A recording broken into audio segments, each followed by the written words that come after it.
የቆስጠንጢናው ክርስቲያናዊ ህብረት ፓትርያርክ በርቴሌሜዎስ ቀዳማዊ የላውዳቶ ሲ ሽልማትን ተቀበሉ።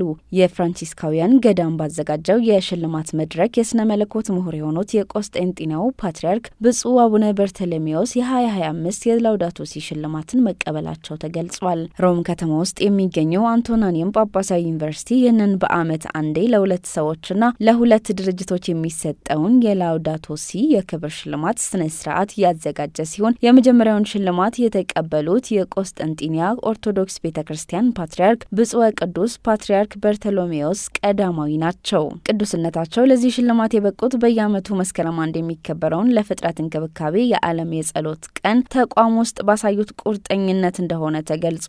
በሽልማቱ ስነ ስርዓት ላይ የቀድሞ ርዕሰ ሊቃነ ጳጳሳት ፍራንቺስኮስ ለተፈጥሮ ጥበቃ ከሚያሳዩት ትጋት በመነሳት ብዙ ጊዜ አረንጓዴው ፓትርያርክ ብለው ይጠሯቸው እንደነበር አዘጋጆቹ አስታውሰዋል። የቆስጠንጢንያ ኦርቶዶክስ ቤተክርስቲያን ፓትርያርክ ብፁዕ ቅዱስ አቡነ በርተሎሜዎስ ቀዳማዊ ሽልማቱን ሲቀበሉ ባደረጉት ንግግር የካቶሊክ ቤተክርስቲያን መስከረም አንድ የሚከበረውን የስነ ፍጥረት የጸሎት ቀን ክብረ በዓልን መቀበሏ የክርስቲያናዊ አንድነት መሰረት መሆኑን አስረድተዋል። የፍራንሲስካውያን ገዳም የበላይ ኃላፊ አባ ማሲሞ ሁሳሪሊ በበኩላቸው እነዚህ ሽልማቶች እውቅና ብቻ ሳይሆኑ ለስነ ምህዳር መለወጥ ሁለንተናዊ ጥረት ምልክቶች ናቸው ያሉ ሲሆን እያንዳንዱ ይህንን ሽልማት የሚቀበል ሰው የዚህ የጋራ ቁርጠኝነት ልዩ ገጽታን ይወክላል ብለዋል። ዘገባው የቫቲካን ዜና ነው።